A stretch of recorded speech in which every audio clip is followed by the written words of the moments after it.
And welcome back to another episode of the Mercenary podcast.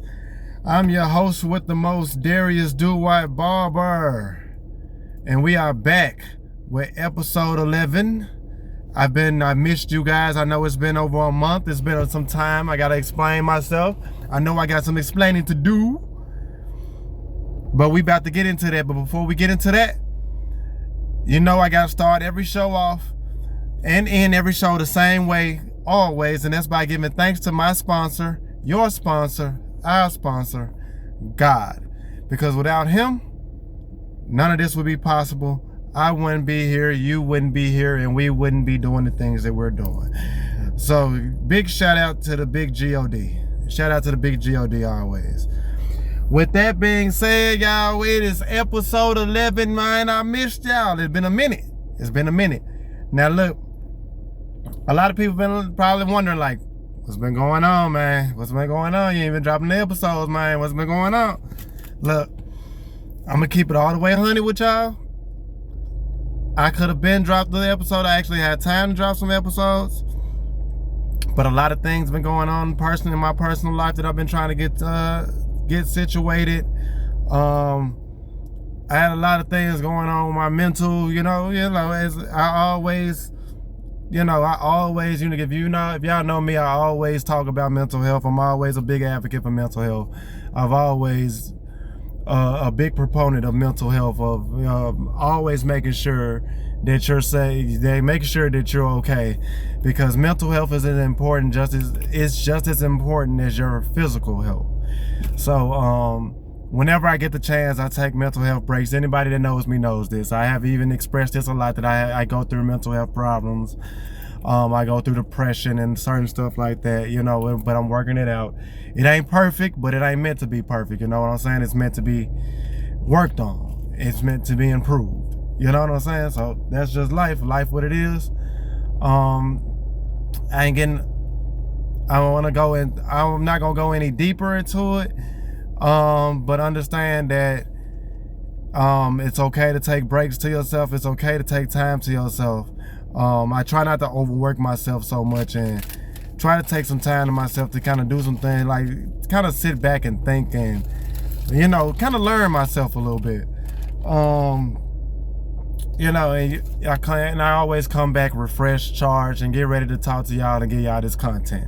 So thank you for being patient with me. To the few viewers that I got, to the future viewers that I got, welcome.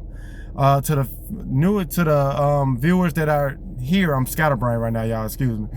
To the viewers that I have that are here, I appreciate y'all. Welcome back for another show. Thank you for constantly rocking me from the beginning. It's only gonna get bigger. And to the new viewers, welcome. Thank you for joining this journey with me. I'm trying to get a snack. We got a lot to talk about today. With that being said, we got a lot to talk about today. A lot has gone on. No, not since I last uploaded the episode. Not just in the world period, but in sports, a lot has been going on. The NBA season is right around the corner. The NFL season has begun, and we are officially into week 6. I would want to say, I want to start off with these NFL games first, because I got a lot I want to talk to. I'm not sure if I'm going to be able to get everything out at one time on this episode, because y'all know me. Sometimes I go from sports to mental health to politics all in one episode if I can. I'm gonna try to do that. If not, I'm gonna get into what I can get into on the next episode. But let's get into the NFL, man. A lot of things have been going on. The Buffalo Bills went 4-0 and are now on a 2-game losing streak. The Philadelphia Eagles went 4-0 and they're now on a 2-game losing streak. And people are concerned from both fan bases and are wondering, like, what's going on? And let me tell you, from my perspective, and as I like my blunt. I'm just gonna keep everybody knows that every episode I'm gonna, more likely every episode you see me in, I'm gonna be smoking. If not, I'm not gonna always be smoking, but more than likely I am. This is a 420 podcast. If you're not 420 friendly, then this is not the podcast for you. Unfortunately, I'm sorry. Catch me on an episode when I'm not smoking. Oh yeah, that's all I can say. Yeah, back to what I was saying. If I were to put a crisis level for both teams, I would say a crisis level for the Eagles would probably be a 5, because they have the talent. They pretty much still have most of the people from their Super Bowl run last year, and I know that they have a new offensive and defensive coordinator, I believe, or is it just a new offensive coordinator? I think it's just a new offensive coordinator. Vic Fangio still the defensive coordinator for the Eagles. My bad. Kellen Moore is now the new head coach of the New Orleans Saints, former offensive coordinator, Super Bowl champion with the Eagles. I get that the Eagles. I think the Eagles have earned, in my opinion, they have earned enough respect, enough credibility to see that this is kind of how they've been the last couple of years. They started off kind of butting heads for some reason, but Nick Sirianni just knows what to say, knows when to press the right button. I'm not sure how often they think they can keep this going. Just flipping the switch whenever, on and off whenever they can, especially since the fact that there's a couple of problems. The offensive line they're playing pretty well. They're not really playing bad, but Saquon Barkley isn't bursting through the holes as he did last year when he had an MVP caliber year and won Offensive Player of the Year. He's not running the ball the way that he did last year, and it's kind of affecting Jalen Hurts, Jalen Hurts is a phenomenal athlete. He's a pretty good passer, but his game is, Jalen Hurts, in my opinion, having to watch him these last couple of years, he's actually more of we all know he's not a prototypical pocket passer, but he is definitely more of a play action kind of quarterback. You give him a strong running game and a good offensive line, and you're able to pound the rock, he can make plays off play action, and then he can just kind of go over the top of the defense and kind of dissect the defense that way, because that's what he's good at. And then we all know, and when you put him in short yardage situations, he's money. He's as good as any running back. So when you're not running the ball, and you're not running the ball that well, it affects Jalen Hurts, who's not a prototypical passer, and it causes the offense to have friction and to kind of stall. And now A.J. Brown, who's a phenomenal Pro Bowl, all-world wide receiver, feels like he's not getting the ball and he's not getting enough targets, or they're not making enough plays for him, when in reality, they're not running the ball well, which is causing Jalen Hurts to not play as well. And they're also, schematically-wise, they do have an offensive coordinator. And their new offensive coordinator is not Kellen Moore, who is an experienced offensive coordinator. This is his first year calling plays. So you put all of that together, it's gonna be a learning curve. It's only week 6. They're 4-2. I know they lost the last 2 games. A lot of people in Philadelphia feel like the sky is falling, but they're still the defending Super Bowl champions. They're still 4-2. Next week's game is not a must-win. They need to play better, but it's not a must-win. It's not a must-win. The Buffalo Bills, on the other hand, I'm a little bit more concerned with the Buffalo Bills. Because, and here's why. They basically have the same squad to a degree. They basically have the same squad that helped them get to an AFC championship game. And then they lose the last couple of games, and now all of a sudden, their defense isn't playing that well. And now the media wants to make the excuse that he doesn't have enough talent around him. I'm sorry, I'm not being a Josh Allen hater, but this is the same dude that won an MVP with this same group of talent. Now the talent is a problem? I don't want to hear that. I don't want to hear that. I don't want to hear that. No. They need to play better. They need to play to the expectation they played last year. Otherwise, you're telling me that last year was an anomaly and that Josh Allen wasn't the Josh Allen that we know him to be. And carrying that team that team to an AFC championship berth and also earning himself an MVP. I personally thought that it should have been Lamar Jackson. He had a better season, more wins, more touchdowns, yardage, rushing yards. But whatever, I understand you wanted to give it to Josh Allen because he basically carried that team, and he did, to the playoffs and where they are. I can't be mad at it. I get it. But what you're not going to do, you're not going to tell me that you're not going to put the blame on him. Excuse me. You're not going to put the blame on him and this team and say this team isn't talented enough when this is the same team that just made it to the AFC Championship game last year. Am I wrong? So I'm just trying to figure out what's the difference, what's going on. So and let me tell you, two things can be true.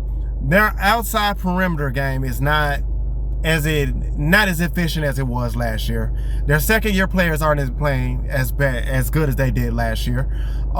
Kenyon Coleman, in specific, isn't playing as good as he did last season. They're not running. They're running the ball somewhat like how the Eagles are, but they've never been a run the ball football team anyway. They try to run the ball to kind of get Josh Allen going, if that makes sense, because they kind of use a power run game with Josh Allen kind of leading the way. So I'm not really more concerned with that team because schematic wise, that's not their strength anyway, is running the ball the way it is for the Philadelphia Eagles. But it would help, if you could run it a little bit more effectively, and it would also help Josh Allen be able to feel a little bit more comfortable in the pocket. The offensive line isn't blocking as great. The receiving core isn't playing as well. And like I mentioned earlier, the defense in the last couple of games have not looked very good. They have not looked good.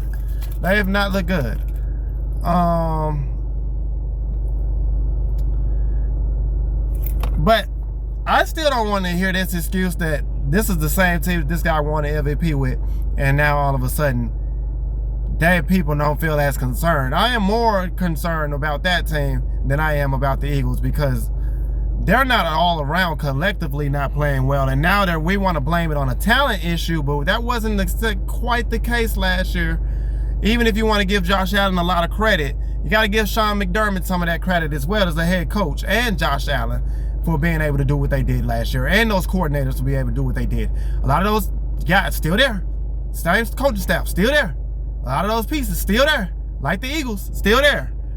But unlike the Eagles, we've seen the Eagles make it to a Super Bowl and have been able to cut on the switch on and off to their point. Not sure how long that's going to last, but to their point, we have to give them some credit because they've done that. We have not seen that from the Buffalo Bills, and to me, there is a cause of concern for that team, but I just don't want the cause of concern to be why it wasn't a cause of concern for last season. No, they're just not playing well. I don't want to hear that they're not talented or none of that. They were talented enough to get to an AFC Championship game. They're talented enough to do it again. They have to play better. They have to step up. That's that. That is that. And I got faith in Josh Allen. I know what Josh Allen is, and we'll see where they take it from there. The Baltimore Ravens dropped to 1-5, and I am not gonna lie, I did not see this coming at all this year. I thought for sure, this would be, they would at least be 4-2 right now, like the Eagles and like the Buffalo Bills. Far from 1-5. They've had some injury issues. Derrick Henry has fumbled the ball in some big games this year. I'm very concerned for Baltimore. Very concerned. Their season could very well be over. Lamar Jackson has been hurt the last couple of weeks. If they don't get a hold of this thing can fall out fast, and they're already 4 games under 500. So if they're going to get on a winning streak, they're going to have to get on a winning streak now, and they're going to have to come together fast. And it ain't looking good because they don't quite have all their pieces, and their quarterback isn't 100%. But when Lamar Jackson is 100%, when Derrick Henry is 100% and he's playing at his best, I do feel like the Baltimore Ravens have the talent to become a playoff team. They have the talent to be a Super Bowl contender.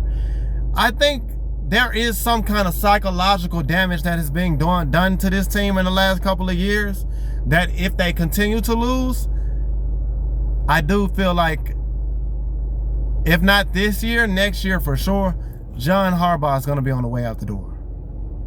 You have a 2-time MVP in Lamar Jackson, potential 3-time MVP in Lamar Jackson. You got a Hall of Famer, bona fide, one of the best in the game, and Derrick Henry in the backfield with him. You got some weapons in Zay Flowers and Rashad Bateman out there. You got Mark Andrews. I know Mark Andrews had, we're not going to talk about what happened in the playoff game, Buffalo, whatever. That happens. It's the NFL. Some things happen. But he's still an all-pro kind of guy. He's a really good tight end in this league. He's been a really good tight end in this league. I'm shocked at what's happening to them offensively. Defensively is another story. Their defense has kind of been lacking the last couple of years, and they've been kind of tailing off for the last couple of years, but their offense has been so dominant and so run dominant, and Lamar Jackson has been so brilliant that they've been able to afford to be a bend don't break type of defense. Maybe not so much this season. We'll see if they can turn it around. I believe in Lamar Jackson. I certainly do want to believe in John Harbaugh, but I don't know. We'll see. I'm going to be back for a part 2 to this, guys. This is part 1 of the Mercenary podcast. I'm going to come back with a part 2 because my phone is telling me this is all the time that I have on it right now. Let me give a big shout out to our sponsor, my sponsor, your sponsor, the big God God. Because without him, none of this would be possible. I wouldn't be here, you wouldn't be here, and we wouldn't be able to do the things we are doing. I will try to be back later with another episode, but until then, peace.